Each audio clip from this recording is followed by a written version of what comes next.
Warm welcome. Thank you very much for joining me today on this very glorious morning. I've just posted one video with a little update, and this video is literally straight after. So we're halfway through our coffee, and I wanted to do a little discussion on shopping for a food crisis, or shopping for the apocalypse, or shopping for preparedness, or just shopping so that you don't have to go to shops very often. Take it as you will. It's a video today just to work out ways in which you can become very resilient within your home. So to set the scene, essentially at the moment there's a fuel crisis going on, and as part of that fuel crisis is a fertilizer crisis. So the global fertilizer supplies come through the Strait of Hormuz, and it is not open. We're currently 60 days into a war there with no sign of it ending. The US are trying to get ships through, but Iran are attacking those ships. So long story short, this puts us in a position of we need to start thinking about adding a little bit more food to our shops every week so that we can build up a bit of a resilience. And a little bit of a home safety net for unforeseen events. Now, the government and the official position is you should have about 28 days worth of food in your house at any given time, just to weather any sort of storms that you may face as an individual. Living in the countryside, it is something that we have just done as a natural sort of buffer, because we are very isolated. We're out of the way, and when it comes down to it, quite often in winter, our road, we cannot get off it. We spend sometimes weeks stuck in, and we just don't bother leaving. So with that sort of understanding of every year this is an issue that we've got, we've come to shop a little different to the normal person, whereby each week we just build up a stock of a set items that really are useful for weathering through. Now, it's no good buying items that are not going to be eaten. So a lot of people see this exercise as doomsday prepping, or preparing for the apocalypse, or all this kind of stuff. It's not that. It's making sure that you have got the food that you will eat, and you can weather any societal storms or anything of that nature. So it's got to be foods that you're going to enjoy. Now, what I did, which is a really, I've done a practice run. I've done a couple of practice runs every so often. So I simply only eat the foods that I'm buying for this prep. Now, what this allows you to do is it allows you to see just exactly what foods you are eating, if any of it's any good, and it helps you just do it a little bit more tailored and beneficial towards how you would live during them circumstances. So I think we'll go to the kitchen for the next part of the video, and we'll go through we were starting here. So coffee, cheap coffee, sugar, powdered milk, UHT milk, get them in supply, just keep building them up. Got a couple of months worth of stock, ideally at any given time, and then you can sort of keep building from there. Now, I listened to an economist, a gentleman that suggested that suggests how people spend their money. So he advises on where people invest their money, and his advice to people was the first thing you should do if you want to invest your money is make sure that you've got a year's worth of food in your property. Now, I haven't got that, but I'll just show you some of the items that we do have. Plain flour, packets of pasta, pots of sauce, various ones that we eat anywhere, beans, lentils, sugar, salt, white pasta, not the brown pasta. If you get brown pasta, it just goes off. Doesn't last very long. What else have we got? A variety of beans. Now these go into all sorts of different dishes. They're really nice with the pasta sauces or chili sauces and all the rest of it. Chopped tomatoes, carrots, peas, sweet corn, black beans, butter beans, cannellini beans, lentils, and yeah, where are we? Let me just spin you back round. Now, a really important thing, in fact, probably an extremely important area that you want to consider. Obviously, you want to stock up for your cats, so dry food, wet food, same for your dog, the treats as well. You know, there's nothing worse than your dog not having his treats, so just build up a little bit of a stock. Now, it's no good buying all this food at once when the crisis hits. What you want to be doing is you want to be doing this over an extended period and just be getting into a habit of buying extra bits each month that just allows you to, you know, it just gives you the opportunity to build that stock up fairly, safely, and without leaving the shelves empty. Right, so the next area is up here. So dried cheese. This will go a long way to making your meal much more enjoyable. And then obviously you go down your spices. I put excessive amounts of spices and herbs in everything I do, so we have a good stock at all times. These are really great. They'll go into anything and they'll make anything taste nice. Pickled stuff, so your olives and all the rest of it, your normal sauces, your mayonnaises. So what you want to be looking for next is high calorie foods.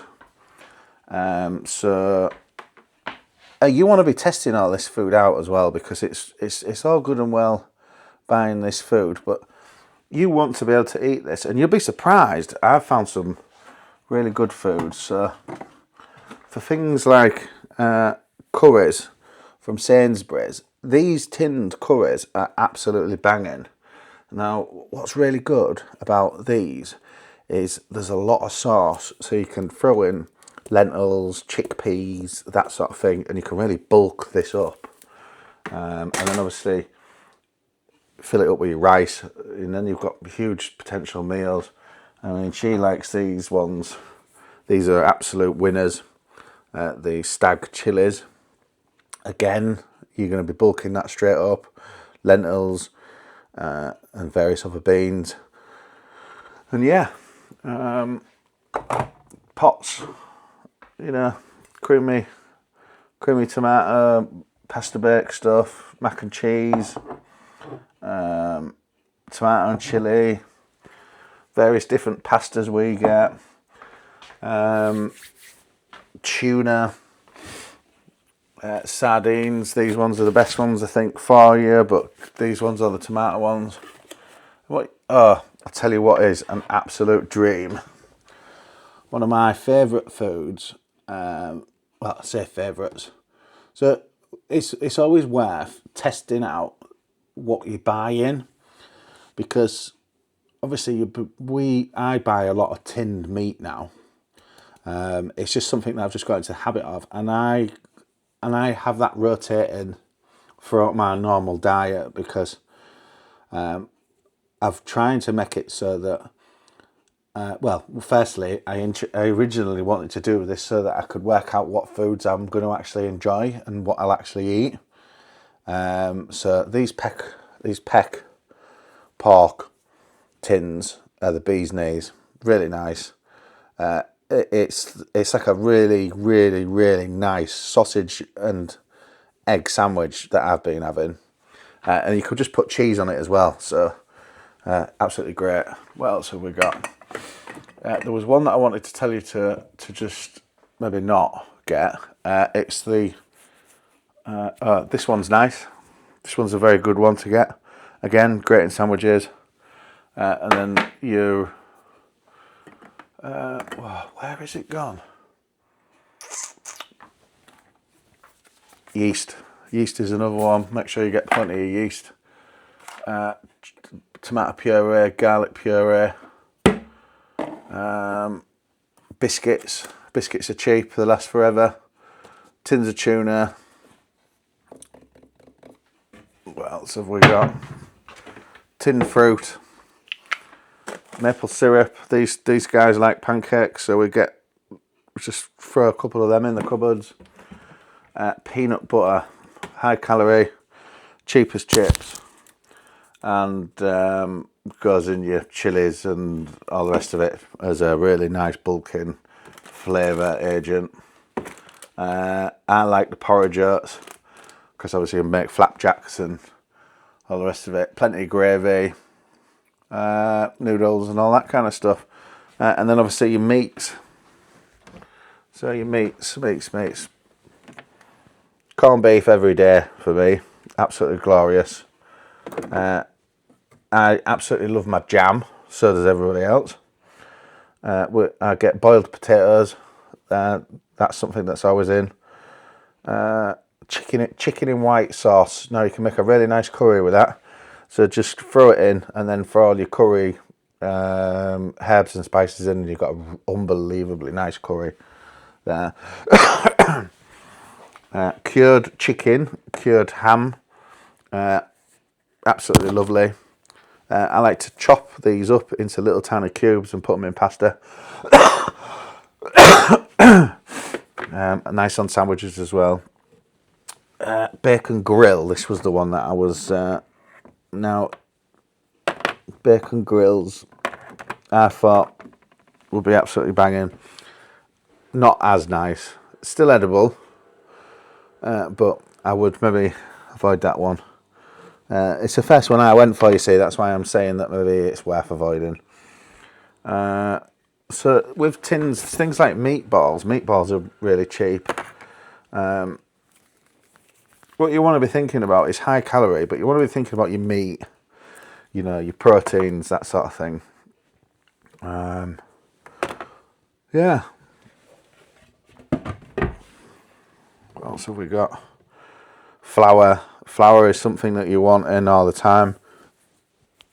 And if you don't use it,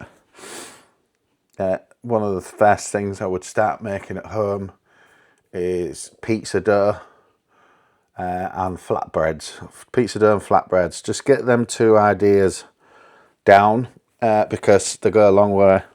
Now, pizza breads can be utilised for more than just pizzas, can't they? You know, you can put anything on that bread. You know, you can let it cool down and all the rest of it. So, yeah. Cereal is another one. Again, like I said, milk. Get yourself stocked up on your UHT milk. Freezer. I wouldn't use a freezer for a scenario whereby these are good.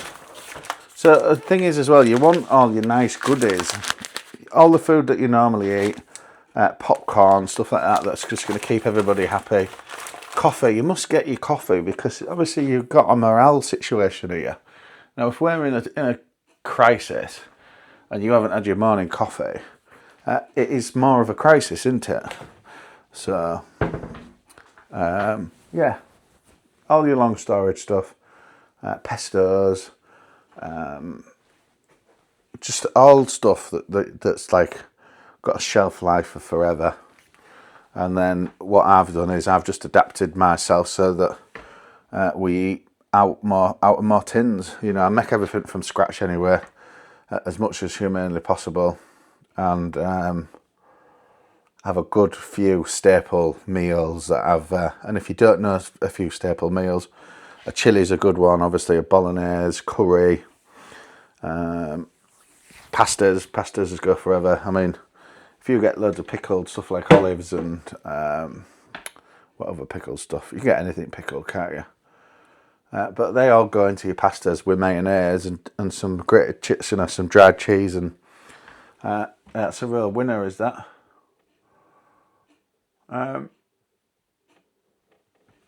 Yeah. So the idea really is just to stock up on food that you're going to eat throughout the year normally. So what I've done is I've adapted myself. So we just top our fridge and freezer up on the weekly essentials like fresh meat, fresh fruit, fresh veg, and all the rest of it. But I've incorporated us to be eating a bit more out of the tins normally, in order to, well, me personally anyway, in order to just get an idea of the flavours and what works and what doesn't. And then once you've done that for a month or two, you'll have a real good solid idea on what works for yourself, and it isn't going to feel like you're living out of a survival guidebook. You want to be thriving, not surviving. And yeah, if you've got any questions, if there's anything I've missed on the food front, so the idea really is high calorie, good tasting, long lasting food that can last for eternity, basically. And then you get yourself into a position where you understand the foods that you're eating so that you can rotate. And then you start eating them on a normal daily basis, and that just allows you to keep the foods moving, circling through, rather than just going stagnant at the back of your cupboards for the next 20 years. Yeah, thanks for watching. I hope you've enjoyed. I have noticed about 60 to 70 people that watch these videos have actually not subscribed. So if you want to keep up to date with the channel and you want to show some support in some way, a little subscribe goes a long way. But I'm going to leave it there. And yeah, I'm going to go and enjoy the sunrise this morning. Thanks for watching, and I'll see you in the next one. Bye for now.